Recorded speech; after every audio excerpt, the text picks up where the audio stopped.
I want to pitch you this theory of consciousness and reality. And I want you to tell me as a smart person what you think. All right. Dr. Donald Hoffman is a professor of cognitive science and computer science at University of California, Irvine. He was on our show. He has posited this theory, and it starts with this basic idea, which is, do we see the world as it is, or are we seeing some fabrication that isn't even close to reality?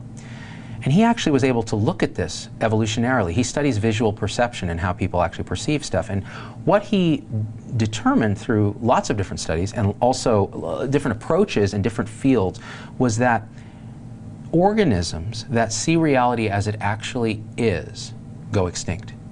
So if you see the matrix as zeros and ones, you go extinct. And the reason is it takes a lot of energy to actually see reality in all its complexity.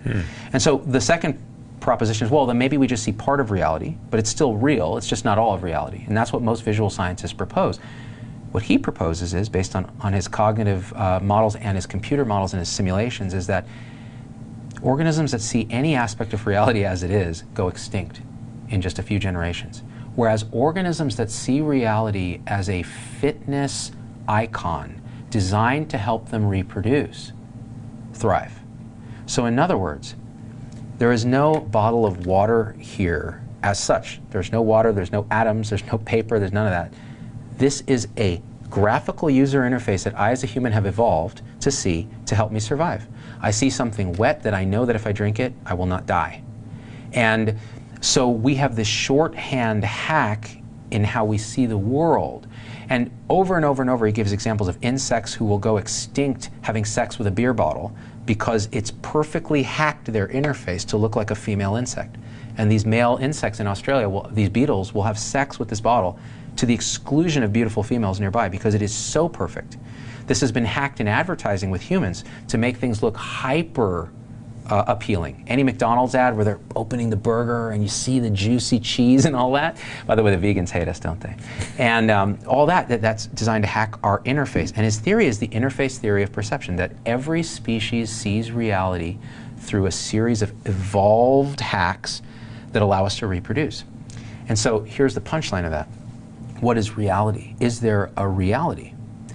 And what he argues is, yes, there is. There is an objective reality. It's not, we're all not just making this up.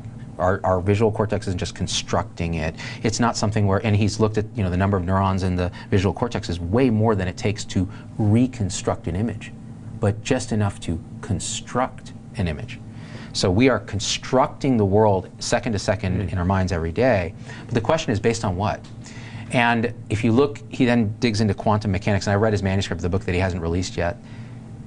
In quantum mechanics, they've pretty clearly established that there is no such thing as local realism. In other words, something doesn't exist until it's interacting with a conscious observer. It's a probability wave. So the moon maybe doesn't exist until conscious entities interface with it. But what is it that we're interfacing with? And this is what, when he described this in a TED Talk, and then I read his stuff and I had him on the show, I was convinced it felt intuitively correct to me. I want to see how you feel. You may say it's bullshit. The world is actually nothing but consciousness subdivided into things he calls conscious agents, which are little subdivisions of consciousness that sum up and break down, kind of the way you can have a one-bit conscious agent. And all a conscious agent is it's able to, it's a simple mathematical function, and he has the formulas to kind of show this, how they interact with each other and how they sum. The smallest one-bit conscious agent is a Planck-length thing, the smallest thing you can imagine, that can have three things. It can perceive, it can decide, and it can act. And the currency of reality is experience. It's conscious experience, from the tiniest levels all the way down, all the way to the largest structures that we have. And so when we try to explain the consciousness, the hard problem of consciousness, how does the brain, how does this 3 pounds of wet goo create the experience of me seeing Peter in his cool racing hat with his kind of sexy stubble, which I wish I had. Yeah, it's an icon, but I like it. I'm going to call it mycon because I want it. How does it create that experience, the smell of baking, bread? And the answer is, we've been going about it wrong. We have to invoke a miracle in our current understanding. How do we go from atoms, neurons, to experience? Well, at some point there's a jump that no one has been able to explain. You can wave hands. Yep. What he's saying is, how about you start with the miracle, which is everything is awareness and consciousness. And matter and neurons are icons that we use in a species-specific way to understand this vast network of the social network of consciousness interacting with itself. When I see Peter, I see, you know, a sexy dude, but what is really there on your inside is this vast realm of experience and perception and awareness and thought and emotion that I don't see. What I see is my species-specific hack that allows me to get through the world, allows me to reproduce, allows me to stay alive, and allows me to survive in a way because we don't have enough processing power to see what I really think is there, which is this incredibly complex series of nested consciousness all interacting. And when you talk about books like this where they talk about subminds and meditation, what you're doing is you're taking your highest instantiation, which is the kind of aggregate of all these subminds, and you're looking and listening at those internested consciousnesses interacting with each other, and you're also connecting to maybe the deeper connection between all of us as a higher consciousness. Sounds like woo, but in his formulas, he actually shows how these things work mathematically, and actually the formula reduces to the Heisenberg sort of formula for electron probability cloud. So it's really quite fascinating. Can it be tested experimentally? Right. So this is what he's working on now. You can computer model this stuff. And the problem is it's as valid as any other model because it's hard to test. So the question is, how do you test that we're all awareness interacting with awareness? Yeah, there's a famous, actually I don't remember which physicist it was. I don't think it was Fermi, but a very famous physicist once said, all models are wrong, some are useful. That's right. And he himself says this is probably only partially correct. Because the idea is then, well, why would evolution even happen if conscious agents just exist and they're outside of time and space? It's really just oh, that's an important piece of this. So we're wondering about time and space and how they, you know, how are they real? Are they an actual thing? No, they are a species-specific data compression algorithm that allow us to make sense of this social network and allow us to survive. So space and time are different for you and me. Well, we're similar because we have the same species, presumably, although you're probably more evolved than me. But like a dog or a cat or a fruit fly are all awareness interacting with other awareness, but the way they see the world in space and time is a totally different construct. And so all of it is constructed, which transforms, in my mind, let's say it's true, and we'll talk about how we can test it, because I think we should brainstorm ways to test it, but I think it transforms how you think about mental illness. So what is mental illness? But in our reductionist, materialist viewpoint, which we're very good as doctors at thinking, because we've been conditioned to think that, and I think there's a lot of truth.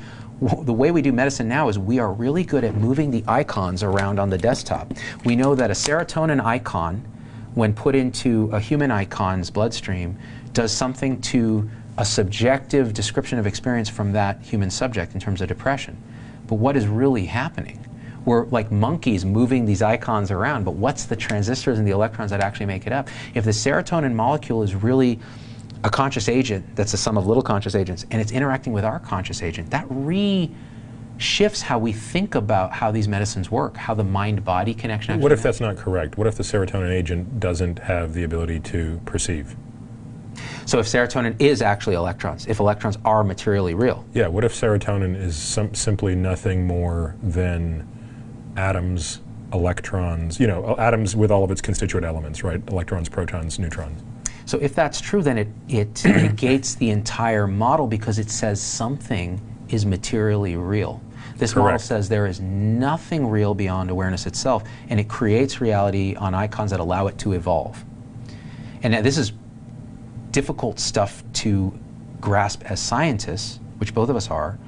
You're much more than me, because it goes against everything we trained, which is Big Bang happened, somehow matter organized into complex structures that through which consciousness emerged. We're saying consciousness was, and subdivided into these smaller agents that combine into bigger agents and evolve over time into complex agents like ourselves that interact with other agents and social networks that probably form higher levels of consciousness. So you could actually posit what is God, but all these conscious agents at its highest instantiation in a way that it knows more than almost anything because it's the sum of all these agents.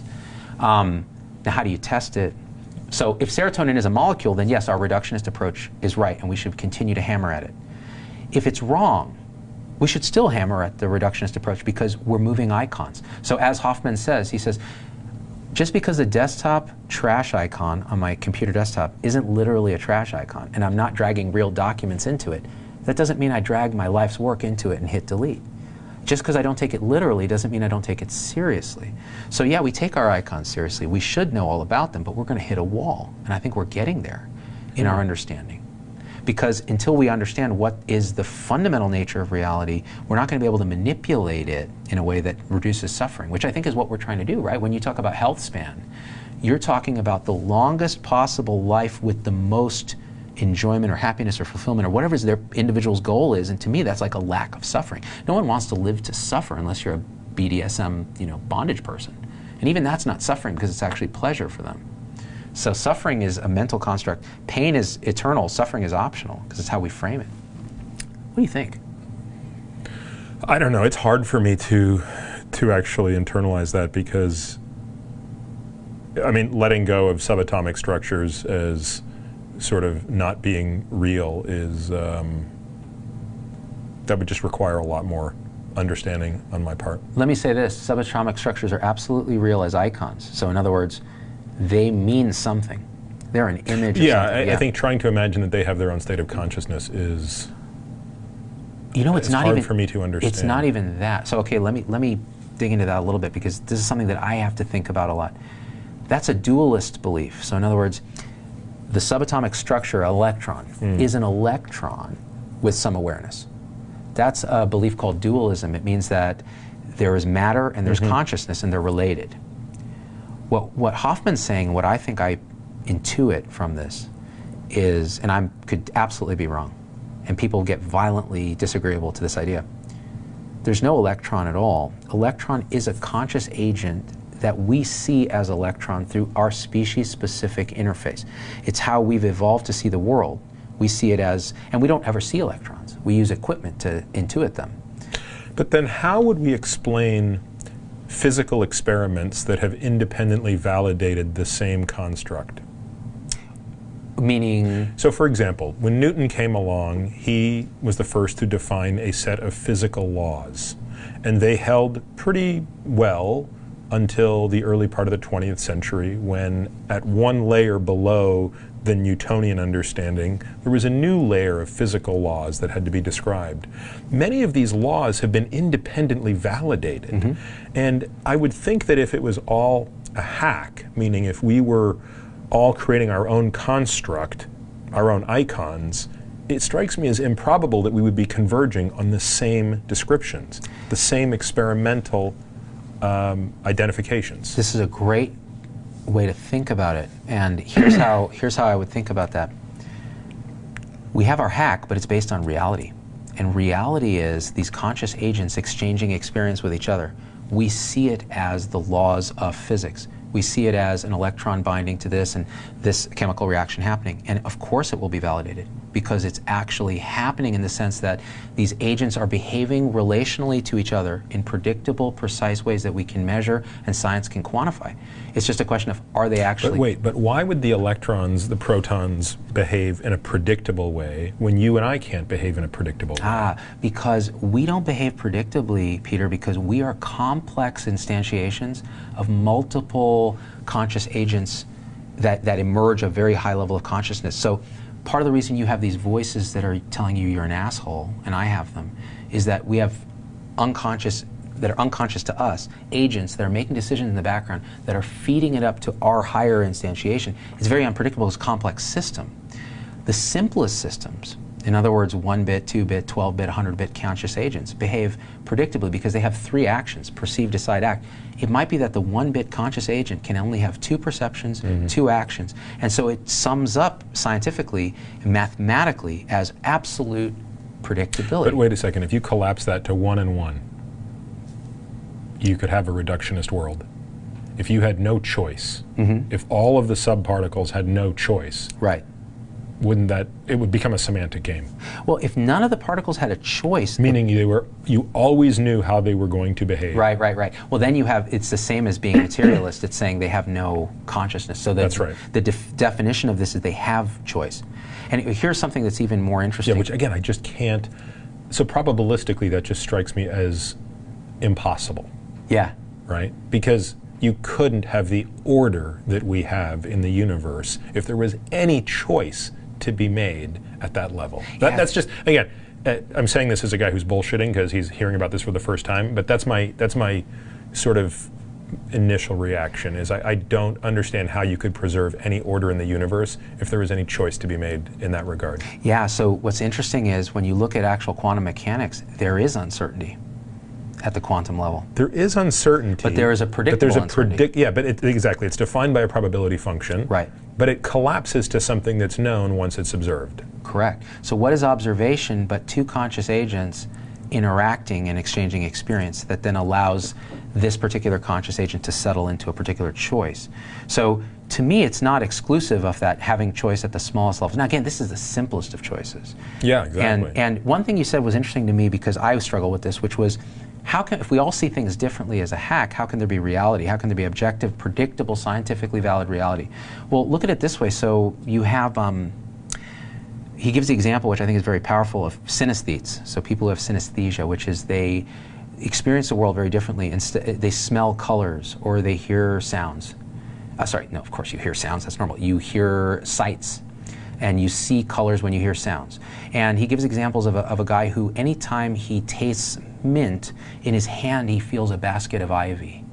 And it turns out that guy is a synesthete. So his interface is a mutation. Something has changed in the way... How do you know that without functional MRI, or is that the way that one can validate that? He's actually done some of that on these guys. It's interesting, and the parts of the brain that light up with touch light up when he's actually thinking about mint or something. So you've basically just you've disaligned, if for lack of a better word, the relationship between the external and internal sensory. You know, the cortex has basically been remapped. There's some remapping. Now, I would argue that the cortex is an icon we use to actually consciousness interacting with itself, but imagine that person now is a mutation of some kind that interfaces with the world differently. Because he can feel mint, it turns out he's a glorious chef. So he has a career as a professional chef because he's able to take flavors and tactily feel them. And to him, it's real. That's interesting. It's like a basket. He's putting his hand in a basket of ivy. When he tastes something else, I forget what it was. He would make a horrible surgeon. I mean, Terrible. could you imagine having to taste all of those body parts to be able to, because you rely on your feelings so much. It's like chilled monkey brains, Dr. Jones. No, it's true. So a surgeon would go extinct having that skill, but a chef would evolve. Now imagine evolution starts to put pressures on us where only the best chefs get laid and have sex and reproduce. Now that becomes the default. That's the default. So he's saying, well, but see, to me, that is totally explainable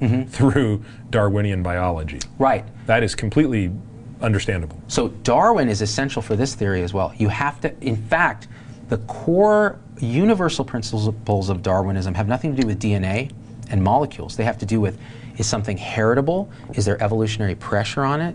And those sort of things. And that works just as well with conscious agents as it does with material stuff. So so conscious agents can evolve over time to have perceptions that actually allow them to succeed in this social network where they're competing. But, I mean, and again, forgive me for just not having a goddamn clue what you're talking about. Why is it that if that bottle is an icon, you can't make it lift up off the table by thinking about it? Because in the social network of conscious agents that happen to be this way, that is not a perceptual decision or an action. That's why can't you override it? Because, there are rules between how these things actually interact. In other words, it's not a free-for-all. It's not magical thinking. It's not like, well, just because everything's awareness, I create the world. Like Deepak Chopra. He'll say something like, everything is consciousness, and so you can secrete, which is my way of using secret as a verb. You can secrete success and happiness and all of that. Well, that's not true. That's magical thinking. What we're saying is, no, have you seen The Big Lebowski? Dude. The dude abides. Stop. There are rules, dude, okay? This isn't fucking Nam, all right? There are rules. And the rules are these things behave just like... You know, one of the worst parts about trying to be health conscious is that you can't drink White Russians as liberally as The Big Lebowski. Who says so? You say so.